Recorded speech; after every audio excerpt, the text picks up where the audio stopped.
Hello बच्चों, मैं गौरव sir एक बार फिर से आपके सामने एक और इंटरेस्टिंग वीडियो लेकर के। जैसे लास्ट क्लास में मैंने आपको ये बताया था कि आइडेंटिकल सेल्स का सीरीज और पैरेलल कॉम्बिनेशन क्या होता है, ऐसे ही यहाँ पर अगर मैं बात करूँ बेटा, ये जो मैंने आपके सामने डायग्राम बना रखा है ये पैरेलल कॉम्बिनेशन है किसका बेटा, अनआइडेंटिकल सेल्स का।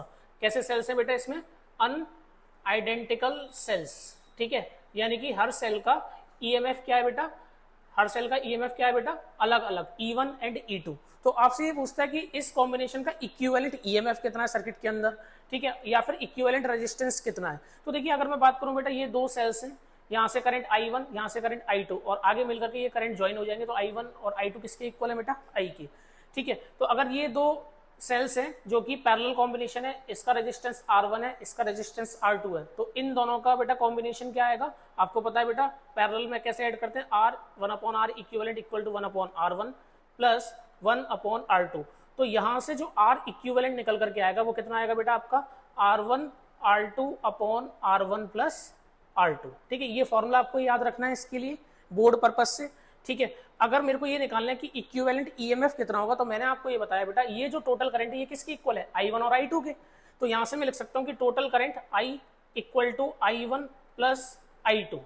ठीक है, आपको पता है बेटा ओम्स लॉ से I इक्वल टू क्या होता है बेटा, I इक्वल टू E/R। ठीक है, जैसे यहाँ पर ईएमएफ है, ऐसे ही ओम्स लॉ में क्या होता है बेटा, वोल्टेज, और वोल्टेज ईएमएफ होता है लगभग। ठीक है, तो यहां से देखिए I को मैं क्या लिख सकता हूँ, E equivalent upon total resistance यानी कि R equivalent equal to I1 किसमें बेटा, ये E1 सेल से, तो क्या लिख सकते हैं E1 अपॉन R1। तो यहां से लिखेंगे E1 upon R1 plus I2 कितना है बेटा, E2 अपॉन R2। तो यहां से लिखेंगे E2 अपॉन R2। तो देखिए रहा यहां से E इक्विवेलेंट, R इक्विवेलेंट की वैल्यू कितनी है बेटा, R1 R2, और ऊपर चला जाएगा बेटा क्या, R1 प्लस R2। ठीक है, यहां से अगर मैं एलसीएम लूंगा तो एलसीएम कितना आ जाएगा बेटा, R1 R2, और ऊपर क्या बचेगा E1, क्या बचेगा E1 R2 plus E2 R1। तो देखिए R1 R2 से कट जाएगा, तो इक्विवेलेंट ईएमएफ का जो फॉर्मूला आएगा आपका, जो कि बहुत इंपॉर्टेंट फॉर्मूला है, क्या आएगा बेटा, देखना जरा यहां से E1 R2 plus E2 R1 upon R1 plus R2। ये वाला जो टर्म है बेटा ये नीचे चला जाएगा, तो ये एक फॉर्मूला आएगा। यानी कि दो फॉर्मूले इंपॉर्टेंट है, एक ये फॉर्मूला एक ये फॉर्मूला।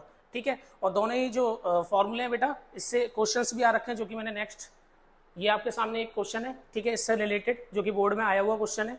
ठीक है, लास्ट ईयर भी, इससे पहले भी बहुत बार क्वेश्चन, और यही रिपीट होते हैं बार बार। ठीक है, जैसे कि आप देखिए इस क्वेश्चन को क्या दे रखा है, two cells of EMF 1.5 volt और 2 वोल्ट हैविंग इंटरनल रेजिस्टेंस कितना बेटा, 0.2 and 0.3 respectively are connected in, किसमें देख लिए आप, पैरेलल में। और मैंने कैसे पहचाना कि वही फॉर्मूला लगाएंगे, क्यों, क्योंकि बेटा देखिए अलग अलग ईएमएफ दे रखा है, यानी कि अनआइडेंटिकल सेल्स है, दोनों का वोल्टेज क्या है, अलग अलग ईएमएफ है। ठीक है, और क्या निकालना है मेरे को, इंटरनल रेजिस्टेंस और इक्विवेलेंट सेल, मतलब ईएमएफ, इक्विवेलेंट ईएमएफ मेरे को कैलकुलेट करना है। तो देखिए मैंने आपको फॉर्मूला बताया, आर इक्विवेलेंट इक्वल टू क्या लिखेंगे, R1 R2 upon R1 plus R2। इससे अगर मैं सॉल्व करूंगा तो देखिए कैसे सॉल्व करेंगे, डायरेक्ट फॉर्मूले में रख दीजिए, R1 की वैल्यू कितनी है, 0.2। ठीक है, इनटू की कितनी वैल्यू, 0.3 अपॉन दोनों का प्लस कितना आ जाएगा बेटा, 0.5। ठीक है, 0.5। तो ये पॉइंट से पॉइंट कट जाएगा, यहां से पॉइंट से पॉइंट कट जाएगा, तो ये पॉइंट, ये मल्टीप्लाई होकर कितना आएगा बेटा, 0.6 आएगा अपॉन 5। तो यहां से अगर मैं डिवाइड करूंगा इसको तो ये कितना आएगा बेटा, यहां से पॉइंट हटाएंगे 10, तो ये आएगा आपका 0.12 ओम। ये आएगा आपका इक्विवेलेंट रेजिस्टेंस। ठीक है, आपको ईएमएफ निकालना है, तो ईएमएफ कैसे निकालेंगे बेटा, वही फॉर्मूला रखना है आपको, E equivalent equal to E1 R2 plus E1 E2 R1 upon R1 plus R2 इसमें रखना। तो देखिए यहाँ से E1 की वैल्यू देखिए कितनी है, 1.5, R2 की वैल्यू रख लीजिए बेटा 0.3, प्लस E2 की वैल्यू कितनी है बेटा 2, R1 की वैल्यू देखिए कितनी है 0.2, और नीचे दोनों का प्लस प्लस करके कितना आएगा 0.5।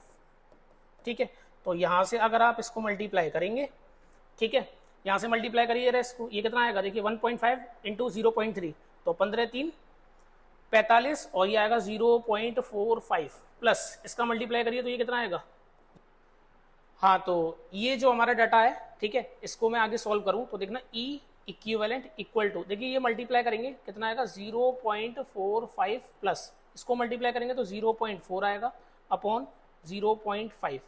तो इसको अगर मैं सॉल्व करूँगा तो देखिए इसको अगर ऐड करेंगे तो ये आ जाएगा 448 यानी 0.85 अपॉन 0.5, तो ये आएगा आपका 1.7 वोल्ट। ठीक है, थैंक यू।